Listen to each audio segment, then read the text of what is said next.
কালকে রাত্রে ঝমঝমিয়ে বৃষ্টি হওয়ার কারণে উঠোনটা দেখো পুরো একদম চকচক করছে, মনে হচ্ছে যেন ঝাড় দেওয়াই আছে। তবে না গো, এখনো ঝাড় দেওয়া হয়নি। সবেমাত্র ঘুম থেকে উঠে সদর দরজা খুলে মারুলি দিতে শুরু করেছি। তো বাইরে দিয়ে এসে ঘরে দিলাম। আর কি জানো তো, টিপটিপ করে বৃষ্টি পড়লে কাদা হয়, পা দেওয়াও যায় না। আর আজকে পুরো উঠোন জুড়ে একদম হেঁটে বেড়ালাম, পায়ে কিন্তু কাদা লাগলোই না। এই খুব জোর বৃষ্টি হলে এটা এক ভালো হয় জানো তো, কাদা কাদা হয়ে থাকে না, একদম ধুয়ে মুছে সব কিছু নিয়ে চলে যায়। তো যাই হোক, মারুলি দিয়ে ঝাড় দিয়ে নিয়েছি। তারপরে দেখো ঘরে চলে এসেছি। তো আমার প্রিয় বন্ধুরা, শুভ সকাল। আশা করছি তোমরা যে যেখানে আছো সকলে ভালো আছো, সুস্থ আছো। বীরভূম জেলার ছোট্ট একটি গ্রাম থেকে আমি দৈবকী তোমাদের সকলকে জানাই আমার ব্লগ চ্যানেলে অনেক অনেক স্বাগত আর আমার অনেক অনেক ভালোবাসা। তো যাই হোক, ঘরে এসে 4টে ঘর আগে ঝাড় দিয়ে নিয়েছি, তারপরে বারান্দাটা ঝাড় দিয়ে নিয়েছি। আর জানো, কালকে তো তোমাদেরকে বলেছিলাম যে কালকে কারেন্ট ছিল না, তারপরে ওই যে অনেকটা বেলা হয়েছিল, দিয়ে ঘর মুছিনি আর কি, পরে মুছবো বলেছিলাম, তারপরে মোছাই হয়নি। যে কালকে রাত্রে আমি শুয়ে শুয়ে ভাবছি যে কখন সকাল হবে, কখন ঘরটা মুছবো, কেমন কেমন লাগছিল। তারপর ঠাকুর ঘরটা মুছেছিলাম জানো তো, ওই যে পুজো করেছি, ঠাকুর ঘর তো মুছতেই হবে, অন্যান্য ঘরগুলো কালকে মোছাই হয়নি। আর কি জানো তো, কোনো কাজ যদি পড়ে থাকে ঠিক রাত্রে শুয়ে শুয়ে মনে পড়বে এই যাই কাজটা করা হয়নি, এমনটা মনে হয়। তো যাই হোক, পরে তো ওই কি বলো তো, সবাই উঠে পড়ে তো যাওয়া আসা করে, সে একই ব্যাপার হয়, মুছলেও মনে হয় যেন পা উঠি আর কি, পায়ের ছাপগুলো থেকেই যায়, সেই জন্য আর এ কাজ ও কাজ করে মোছাই হয়নি। তো যাই হোক, দেখো জল নিয়ে আসলাম পুকুর ঘাটে গিয়ে, তারপরে 4টে ঘর মুছে নিয়ে এখন বারান্দাটা মুছে নিচ্ছি, একদম ভালো করে চেপে চেপে মুছছি, মানে কালকে তো মোছা হয়নি। আর এই প্রথমবার বোধহয় আমি ঘর না মুছে একদিন কাটিয়ে দিলাম, মানে প্রত্যেক দিনই আমাকে ঘর মুছতেই হয়, নাহলে কেমন যেন একটা লাগে জানো তো। তো যাই হোক, বারান্দাটাও দেখো মুছে নিয়েছি, আর এখন সিঁড়িগুলো ভালো করে মুছে নিচ্ছি।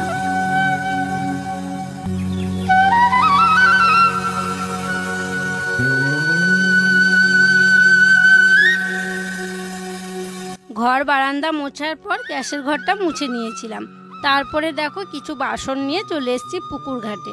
আর একটু আগে জানো তো, কালকে রাত্রে যে খাওয়া বাসনগুলো ছিল সেগুলো ধুয়ে মেজে নিয়ে গেছি। তবে এই যে বাসনগুলো দেখছো, এগুলো হেসেলে ছিল, তখন না একসাথে সব কিছু আনতে পারিনি, তো ওগুলো ধুয়ে রেখে এলাম আর এইগুলো নিয়ে এলাম। আর আজকে তো বৃহস্পতিবার, তো সেই কারণে হেসেলে যে আর কি বাটি খুঁড়ি বলো, তারপরে এই যে ঝুড়ি বলো, সব কিছু কিন্তু মেজে ধুয়ে পরিষ্কার করি, তো সেই জন্য এগুলো নিয়ে এসে মেজে নিলাম। আর কয়েকটা চা খাওয়া বাসনও ছিল, ওই যে সবাই চা মুড়ি খেয়েছিল ওই বাসন কটা, আর যেটাতে আর কি ভাত থাকে সেই বড় গামলাটা নিয়ে এসেছি, তো ওই কটাই আর কি বাসন। তো চামচটা পড়ে গিয়েছিল, কুড়িয়ে নিলাম আর মেজে নিয়ে দেখো এখন ধুয়ে নিচ্ছি। আর কি হয়েছে জানো, ওই যে এসে এসে আমি গামলাটা ভিজিয়ে রাখলাম, মানে সব বাসন ধুয়ে নিয়ে আমি ঘরে চলে গেছি, গামলাটা মাজতে আমার মনে নেই, মানে ভিজিয়েছি, একবার মনে হলো কিছু আছে, তারপর ভাবলাম না কিছু নেই, দিয়ে ঘরে চলে গেছি, দিয়ে আবার মনে পড়েছিল যে গামলাটা নিয়ে আসতে ভুলে গিয়েছি।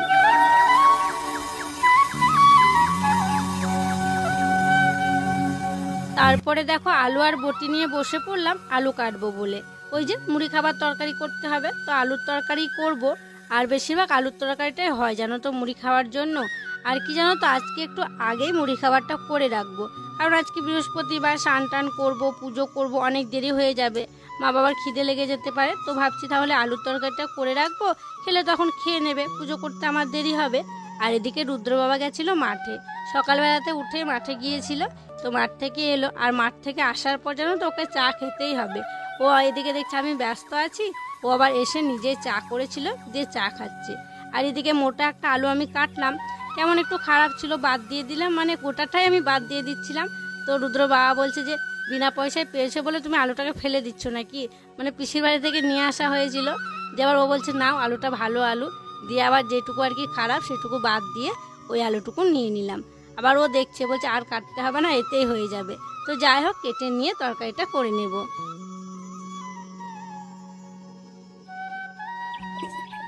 ভেবেছিলাম যে আজকে গোবর ঘুঁটে কিছু করব না, আর কি জানো তো, এমনিতে তো ঘুঁটে দিতে নেই গোবরের আজকে, তবে ছাড়ানো যায়। আর এই যে খুব সুন্দর সকাল থেকেই রোদ বের হয়েছে, রোদটা না হাতছাড়া করলাম না গো, যদি কালকে আবার রোদ না হয়। এখনকার দিনে রোদ পাওয়া কিন্তু ভাগ্যের ব্যাপারই বলতে পারো, এই বর্ষার দিনে বৃষ্টি লেগেই আছে, তো তো সেই জন্য সমস্ত ঘুঁটে ছাড়িয়ে দিলাম। 2 বস্তা ঘুঁটে ছাড়লো। তবে ঘুঁটেগুলো অনেক দিনের দেওয়া গো, কেমন কেমন একটা হয়ে গেছে। ওই যে বলছিলাম না এখনকার গোবরে একদম পোকা হয়ে যায়, যে না ছাড়িয়ে ছাড়িয়ে ফেলে দেয়। তো অর্ধেক অর্ধেক করে সব লেগেছিল, সেইগুলো ছাড়িয়ে আনলাম। অনেক ঘুঁটে না ভেঙে গিয়েছে। তবে ভাঙা ভাঙা যে গুঁড়োগুলো থাকে সেগুলো জানো তো রোদে যদি খুব ভালো করে শুকনো করা হয় তাহলে না ওইগুলো খুব আর কি ভালো জ্বলে। আর এদিকে দেখো ফুলটা কি সুন্দর ফুটেছে। আর এগুলোকে আমরা গ্রামে টেবিল ফুল বলি। ছাদে বেশ ভালো ফোটে জানো তো, কারণ এমনি এমনি গাছগুলো হয়ে যায় দেখি বর্ষার সময়, আবার নিজে নিজেই ফুল ফোটে, আবার যখন রোদ হয় শুকিয়ে যায়, আবার জল পেলে হয়ে যায়। তো যাই হোক, ছাদে যখন এসেছিলাম ভাবলাম একটা পেঁপে পেড়ে নিই, পেঁপে আজকে ভাজা করব। তো সেই জন্য গাছ থেকে একটা পেঁপে পেড়ে নিচ্ছি। স্নান করে দিয়েছি, আর স্নান করে দেখো সুন্দর করে ঘট পুজো করে নিয়েছি। আজকে হচ্ছে বৃহস্পতিবার, লক্ষ্মীবার। দেখো মা লক্ষ্মীর ঘট পেতেছি, আর এই যে সেবাটাও দিয়ে দিয়েছি। তো চলো এবার হচ্ছে খাওয়া দাওয়াটাও করে নিই। সবার খাওয়া হয়ে গেছে, আর সবার শেষে আমি খাচ্ছি। আর কি জানো তো, বেশিরভাগ সময় এটাই হয়। আর আমি তো ঘরের বউ, সবাইকে দিয়ে থুয়ে আমাকে কিন্তু শেষে খেতে হয়। তো যাই হোক, ওইদিকে পুজো পাঠ করে আলু ভাজা মুড়ি নিয়ে নিয়েছি, আর এখন খেয়ে নিচ্ছি। রুদ্র বাবা এই একটু আগে খেলো, তবে বাবা মা বেশ অনেকক্ষণ আগেই খেয়ে নিয়েছিল। খাওয়া দাওয়া করে মাকে স্নান করিয়ে দিয়েছি। তারপরে দেখো সবজির ঝুড়ি নিয়ে বেরিয়ে পড়লাম। এখন সবজি কাটবো, ওই তো রান্না করার বেলা হয়ে যাচ্ছে। এবার তো সবজি কেটে রান্না বান্না বসাতে হবে। আর সবজি কাটাকুটির বলতে ওই আলু আর পেঁপে আছে, ওগুলোকেই কাটবো। আর খুঁচিয়ে খুঁচিয়ে পেঁপেটা পাড়তে গিয়ে পেঁপেটার কি অবস্থা হয়েছে দেখো, মানে একদিকটার না ছাল ছেড়েই গেছে। আর পেঁপেটা আজকে ভাজা করব, তো সেই জন্য দেখো কেটে নিচ্ছি। আর পেঁপেটা বেশ লম্বা লম্বা করে কাটবো। আর আমি ভাজা করলে বেশ লম্বা লম্বা করেই কাটি। আর এভাবে কাটলে জানো তো একটু ভাপিয়ে নিই, তো দিয়ে তারপরে ভাজি, বেশ ভালো ভাজাও হয়ে যায়। আর এদিকে পেপারটা উঠছিল বলে চারদিকে দেখো 4টে আলু দিয়ে দিয়েছি, যাতে উড়ে উড়ে না যায়। আর তোমরা অনেকেই কমেন্ট করে বলো যখন শুধু মেঝেতে বসি যে একটা কিছু পাততে পারো, তাহলে আর কি ভালো হবে, সুবিধা হবে। তো ঠিকই বলো গো, কি সুন্দর এই পেপারের ওপরে পড়েছিল। দেখো কাটাকুটি হয়ে যাওয়ার পর লালিকে দিয়ে দিলাম। রুদ্রসোনা এইমাত্র স্কুল থেকে বাড়ি এলো, তো ওকে ড্রেস ছাড়িয়ে দিলাম, হাত মুখ ধুয়ে দিলাম। তারপরে দেখো ওকেও 2টো মুড়ি দিয়েছি, আলু ভাজা মুড়ি। ও এখন বসে বসে খেয়ে নিচ্ছে। আর কি জানো তো, রান্না বান্না হতে তো বেশ একটু দেরি হয়ে যায়। তো সেই জন্য ওকে বলি যে তুমি একটু মুড়ি খেয়ে নাও। ও স্কুলে টিফিন নিয়ে যায়, বাড়িতে এসে আবার একটু মুড়ি খেয়ে নেয়। রান্না বান্না বসিয়ে দিয়েছি। আর ওই যে বললাম না পেঁপে ভাজা করব, তো পেঁপেটা একটু ভাপিয়ে নিয়েছি, আর এখন দেখো ভেজে নিচ্ছি। তবে আরেকটু নাড়াচাড়া করে একটু লাল লাল করে ভাজবো, তাহলে খেতে বেশ ভালো লাগবে। আর রুদ্র বাবা আমি রান্না করছিলাম কখন থেকে আমাকে বলছে একটু তোষকটা ধরে দাও, তুলে দিই, মানে আমাকে রান্না করতেই দিচ্ছিল না। তো দেখো দুজনে মিলে ধরে বাইরে নিয়ে এলাম, তারপরে এখন ছাদে তুলে দেব। ফাইনালি দেখো এই যে গদিটাকে ছাদে তোলা হলো। আর রুদ্র বাবা জানো আমাকে রান্না করতে দিচ্ছিল না, বলছিল চলো চলো এটাকে ছাদে তুলি, রোদ হয়েছে, আর রোদ থাকবে কি থাকবে না, কয়েকদিন থেকে তো বৃষ্টি হয়েই যাচ্ছিল, আজকে রোদ দেখে। আর কি জানো তো, সব থেকে মেন ব্যাপার হচ্ছে ও বলছে নাকি ওর ব্যথাটা বাড়ছে এই গদির জন্য। তো অনেকেই বলেছে, শুনেছি যে গদিতে শুলে নাকি ব্যথা বাড়ে। আর কি জানো তো, মানে এই গদিটা না খুব একটা ভালো নয়, যদি অনেকক্ষণ বসে থাকি তাহলে একদম গর্ত হয়ে যায়। রুদ্রকে পড়তে বসায় যখন, একদম অনেকক্ষণ বসে থাকার পর দেখবো গর্ত হয়ে যাবে। তো সেই জন্য ও যেখানে শয় আর কি, মাজাটা একভাবেই থেকে যায়, গর্তটা একদম ঢুকে যায়, সেই জন্য বোধহয় ব্যথাটা বাড়ছে। সত্যি মানে ব্যথাটা বাড়ছে না, ওই জন্যই ব্যথাটা বাড়ছে। আর তোমাদেরকে দেখাই, দাও কাছ থেকে দেখাই, তোমাদেরকে কাছ থেকে দেখাই একবার। দেখাও দেখাও, এই যে তুমি উঠো, ওখান থেকে উঠো, সরে বসো। এই যে আমি একদম গর্ত হয়ে গেছে।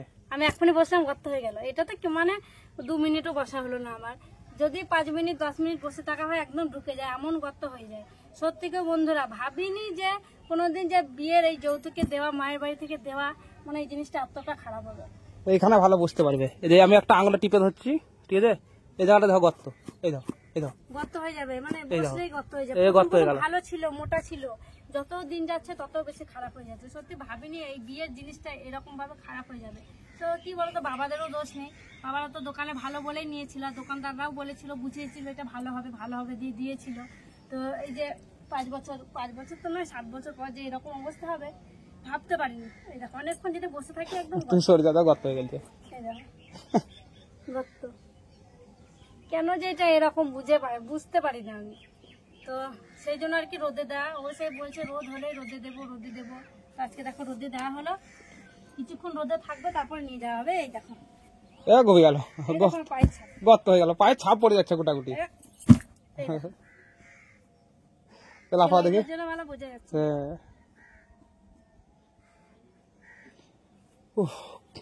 রোদও করেছে ভালো বলো। যাবো আমি আমার উনুন ছাড়ে। হ্যাঁ, আর দৈবকে রান্না করতে করতে এসছে। এসে পাল্টে দিয়ে যাবো, উল্টে দিয়ে যাবো। হ্যাঁ হ্যাঁ, চলো। তো যাই হোক, তোষকটা মেলে দিয়ে নিচে এলাম। তারপরে দেখো উনুন শালে এসে ভাতটা নামিয়ে নিলাম, আর কড়াইটা ওইদিকে বসিয়ে দিলাম। কড়াইয়ে এখন হচ্ছে ডাল, আর আজকে বেশি কিছু রান্না বান্না করছি না, ওই পেঁপে ভাজা, মুগ ডাল আর একটা নিরামিষ তরকারি করছি। আলু, বেগুন, ওই বড়ি, টমেটো দিয়ে একটা তরকারি করা হচ্ছে, এইসবই আর কি করা হচ্ছে। তো রুদ্র বাবা উঠোনের ওইদিকে আছে, দিয়ে আবার বলছে গাছে দুটো মোটা মোটা পেয়ারা হয়েছে। তো ভাগ্নি দেখেনি তাই বলছে। তো আমি বলছি তাহলে একটা আমাকে দাও। তো বলছে ঠিক আছে, ছোট পেয়ারাটা তোমাকে পেরে দিচ্ছি, আর মোটাটা থাক, ওরা তখন পরে আর কি বিকেলবেলায় খাবে। তো এদিকে ডালটা ফুটছে, তারপর আর কি ওই তরকারিটা করে নিলে হয়ে যাবে। আর এই নিরামিষ দিনে জানো তো বেশ তাড়াতাড়ি রান্না বান্নাটা হয়ে যায়। পেয়ারাটা দিলেও দেখো আমি এখন খাচ্ছি। রান্না বান্না সমস্ত কিছু হয়ে গেছে। তারপরে দেখো হাঁড়ি কড়াইগুলো নিয়ে চলে এসেছি পুকুর ঘাটে। তো এখন হাঁড়ি কড়াইগুলো মেজে নেব। প্রথমে দেখো হাঁড়িটা ভেজানো ছিল, তুললাম। আর হাঁড়ির মাটি কিন্তু প্রায় উঠে গিয়েছে, ওই যে পিছনটা একটুখানি লেগে আছে। তো যাই হোক, চলো হাঁড়ি কড়াইগুলো মাজতে থাকি আর তোমাদের সুন্দর সুন্দর নামগুলো নিয়ে ফেলি। প্রথম নামটি হচ্ছে মুর্শিদাবাদ থেকে এক বোন লিখেছে, তোমার ভিডিও খুব ভালো লাগে, তোমার ভিডিওতে আমার মেয়ের নামটি নিও। মেয়ের নাম নাতিশা। এই যে নাতিশা, তোমার নামটি নিয়ে নিলাম, আর তোমাকে আমার অনেক অনেক ভালোবাসা জানাই গো। তারপরের নামটি হচ্ছে ব্যান্ডেল থেকে এক দিদিভাই লিখেছে, তোমার ভিডিও দেখতে আমার মা খুব পছন্দ করে, আর তোমার ভিডিওতে আমার মেয়ের নামটি নিও। তো কাকিমা, আমার ভিডিওগুলো দেখার জন্য আপনাকে অসংখ্য ধন্যবাদ।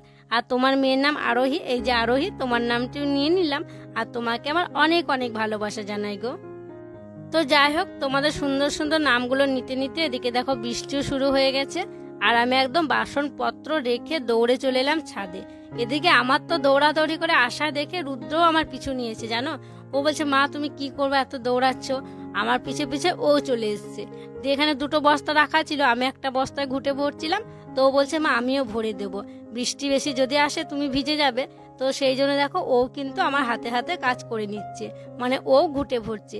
সত্যি গো, এইসব টুকটাক কাজগুলো, জামা কাপড় যদি নিচে মেলা থাকে না, এইসব কাজগুলো না রুদ্র করে দেয়। তো যাই হোক, ওইদিকে আমার বস্তাটা আর কি ভরা হয়ে গেছে, তারপরে এদিককার বস্তাটা ভরে দিচ্ছি।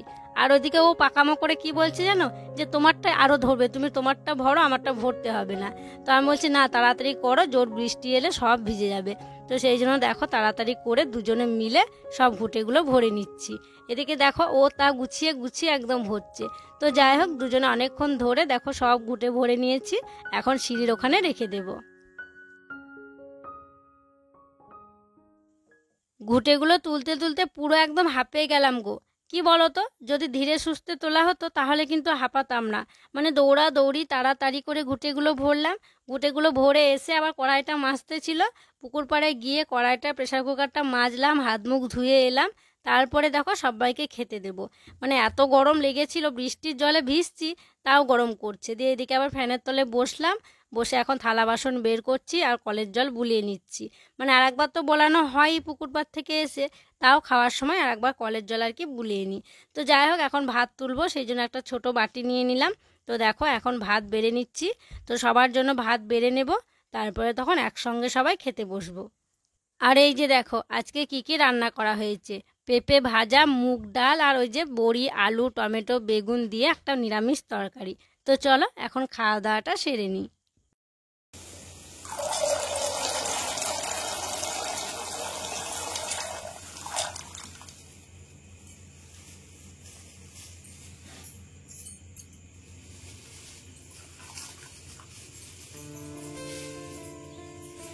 এখন বাজে সন্ধে 7:30, আর এই যে দেখো মটর ভেজাতে দিলাম। তো কি হয়েছে জানো, কালকে হচ্ছে আমাদের যে জমিতে ধান রোপণ করা হচ্ছিল, যেটাকে আমরা ধান পোতা বলি, তো কালকে শেষ আর কি, মাঠের কাজ কালকে শেষ হয়ে যাবে। তো যারা যারা কাজ করছিল এতদিন ধরে, তো শেষ দিন ভাবছি সবাইকে একটু খাওয়াবো। আর খাওয়ানো বলতে তেমন কিছু তো খাওয়াতে পারবো না, ওই মুড়ি খাওয়াবো, ঘুগনি মুড়ি। তো সেই জন্য রুদ্র বাবার দোকানে গিয়েছিল, 1 কিলো মটর নিয়ে এসছে। এই দেখো মটরগুলো এখন জলে ভেজাতে দিলাম। আর কালকে যেন 6 জন থাকবে আমাদের জমিতে কাজ করবে, রুদ্র বাবা থাকবে, আমরা বাড়ি সবাই খাবো। তো সেই জন্য 1 কিলো মটর নিয়ে এসছে, মটরটা ভেজাতে দিলাম, কালকে ঘুগনি বানাবো। তো কি জানো তো মনে থাকবে না বলে এখনই দিয়ে দিলাম। আর এতগুলো মটর যদি মনে না থাকে, মানে শুয়ে পড়ি রাত্রে শোয়ার আগে দেবো করে, মানে প্রায় দিন এমন হয়েছে জানো, শোয়ার আগে ঠিক দেবো করে ভুলে গেছি, দিয়ে দেওয়া হয়নি, পরের দিন আর করা হয়নি। তা একদম সন্ধ্যেবেলাতে ভেজাতে দিলাম। আর এদিকে সন্ধ্যেবাতি দিয়ে চাটা খাওয়া হয়ে গেছে, এখন হচ্ছে রুদ্রসোনাকে পড়তে বসাবো। তো চলো তাহলে এখন রুদ্রসোনাকে পড়তে বসাই। আর আজকে আর তেমন কিছু শেয়ার করার নেই, বাবা নাকি বলছে আজকে রুটিও খাবে না, তো রুটি করবো না, মুড়ি খাবে বলছে। তো চলো তাহলে আজকের মতো এখানেই বিদায় নিচ্ছি। তোমরা সকলে ভালো থেকো, সুস্থ থেকো। আর যারা নতুন বন্ধু হয়ে আমার এই ভিডিওটি দেখছো, তাদের কাছে একটি অনুরোধ করছি, আমার চ্যানেলটিকে সাবস্ক্রাইব করে আমার পাশে থেকো। আর যারা পুরনো বন্ধু হয়ে আমার পাশে আছো, তাদেরকে আমার অসংখ্য অসংখ্য ধন্যবাদ আর অনেক অনেক ভালোবাসা। দেখা হবে আবার পরবর্তী ব্লগে।